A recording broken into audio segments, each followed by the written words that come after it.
दोस्तों, आज की कहानी में आपका स्वागत है। कहानी शुरू करने से पहले कमेंट करके जरूर बताइए कि आप हमारी वीडियो कहां से देख रहे हैं, और अगर कहानी पसंद आए तो वीडियो को लाइक करें और चैनल को सब्सक्राइब जरूर करें। मेरा नाम सिया है और कभी मुझे लगता था कि मेरी शादीशुदा जिंदगी दुनिया की सबसे खूबसूरत जिंदगी है। शादी के बाद जब मैं पहली बार अपने ससुराल पहुंची थी तो मेरी सास ने मुझे गले लगाकर कहा था कि बेटा, अब यह घर तुम्हारा है। उनकी बात सुनकर मेरी आंखों में आंसू आ गए थे। मेरे पति राज भी मुझे बहुत प्यार करते थे। वह इलेक्ट्रॉनिक सामान की दुकान चलाते थे और हमेशा अपने भविष्य को लेकर बड़े सपने देखते थे। मैं भी उनकी हर बात में उनका साथ देती थी। मेरे ससुर शांत स्वभाव के थे और मेरी सास बोल नहीं पाती थी। उनकी आवाज काफी समय पहले चली गई थी, इसलिए वह ज्यादातर अपनी बातें इशारों से समझाती थी। शादी के बाद मैंने उनकी देखभाल को अपनी जिम्मेदारी मान लिया था। सुबह उठते ही मैं उनके कमरे में जाती थी और उनके लिए चाय बनाती थी। उनकी दवाइयाँ समय पर देती थी और उनके चेहरे की छोटी सी मुस्कान भी मुझे बहुत खुशी देती थी। मेरी सास भी मुझे अपनी बेटी की तरह मानने लगी थी। मुझे लगता था कि भगवान ने मुझे बहुत अच्छा परिवार दिया है।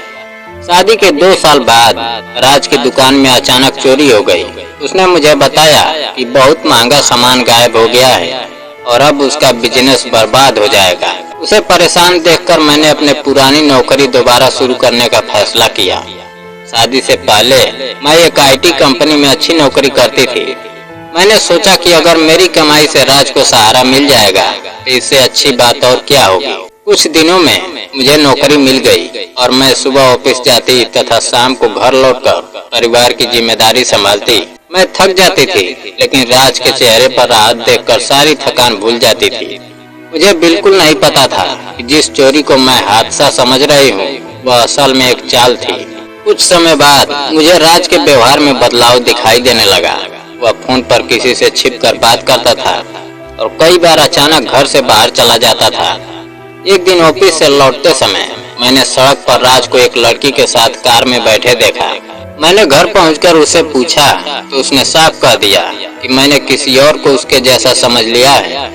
मुझे उसका जवाब अजीब लगा, लेकिन मैंने उस समय बात बढ़ाना सही नहीं समझा। कुछ दिनों बाद मुझे 2 दिन के लिए दूसरे शहर जाना पड़ा। मैंने सोचा कि इस बार अचानक घर लौटकर राज को सरप्राइज दूंगी, इसलिए मैंने उसे अपने लौटने का समय नहीं बताया। रात में जब मैं घर पहुंची तो पूरा घर शांत था।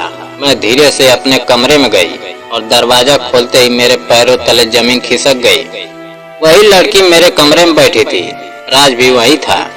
मुझे देखकर दोनों घबरा गए। मैंने राज से पूछा, यह लड़की कौन है? उसने फिर झूठ बोलने की कोशिश की और कहा कि वह सिर्फ उसकी दोस्त है, लेकिन इस बार मैं उसकी बात मानने वाली नहीं थी।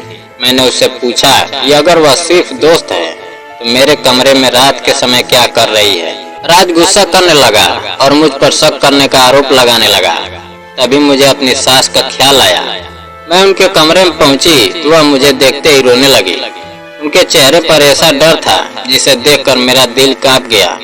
मैंने उनका हाथ पकड़कर पूछा कि माँ, आखिर क्या हुआ है?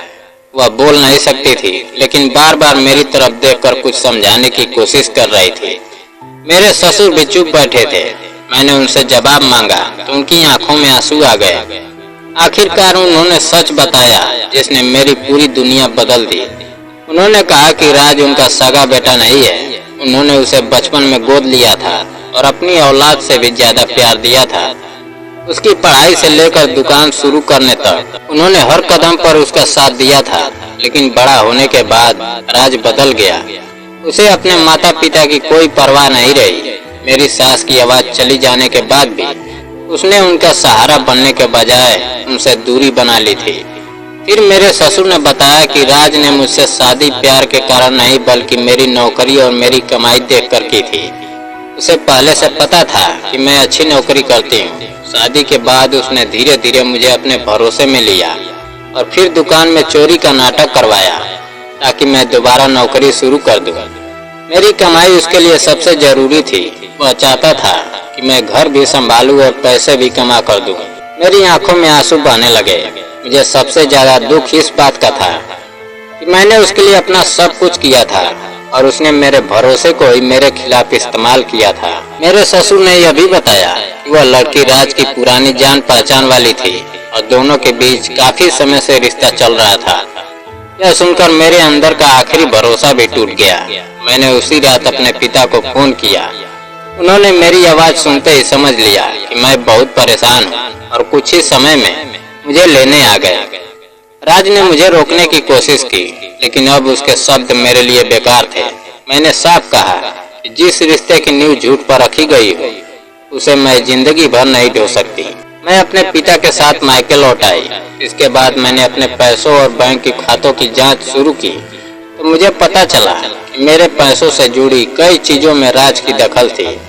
मैंने सभी जरूरी सबूत इकट्ठे किए और कानूनी सलाह ली। धीरे धीरे उसके झूठ सामने आने लगे। दुकान की कथित चोरी भी एक साजिश निकली और मेरे पैसों का इस्तेमाल भी उसकी योजना का हिस्सा था। मैंने उसके खिलाफ कानूनी कार्रवाई शुरू की और तलाक लेने का फैसला किया। कुछ समय बाद मुझे इस रिश्ते से कानूनी आजादी मिल गई। उस दिन मुझे बहुत दुख हुआ, लेकिन मेरे मन में एक सुकून भी था कि अब मैं झूठे रिश्ते में कैद नहीं थी। मैंने अपनी नौकरी पर ध्यान दिया और अपनी जिंदगी फिर से खड़ी करनी शुरू की। मेरी सास और ससुर की याद मुझे हमेशा आती थी, क्योंकि उन्होंने मेरे साथ कभी बुरा व्यवहार नहीं किया था। उनकी गलती सिर्फ इतनी थी कि उन्होंने राज की सच्चाई मुझसे छिपाई थी। मैंने उन्हें दिल से माफ कर दिया और उनसे मिलने जाती रही। मेरी सास जब भी मुझे देखती तो मेरी हथेली पकड़कर रोने लगती। मैं उन्हें समझाती कि आपने मुझे बेटी जैसा प्यार दिया है, इसलिए मैं आपको राज की गलती की सजा नहीं दूंगी। वक्त के साथ मैं पहले से ज्यादा मजबूत हो गई। इस घटना ने मुझे सिखाया कि किसी रिश्ते में प्यार जरूरी नहीं है, लेकिन अपनी समझ खो देना सही नहीं है। भरोसा बहुत खूबसूरत चीज है, लेकिन भरोसा हमेशा सच और सम्मान के साथ होना चाहिए। मैंने अपने टूटे हुए रिश्ते को अपनी जिंदगी का अंत नहीं बनने दिया।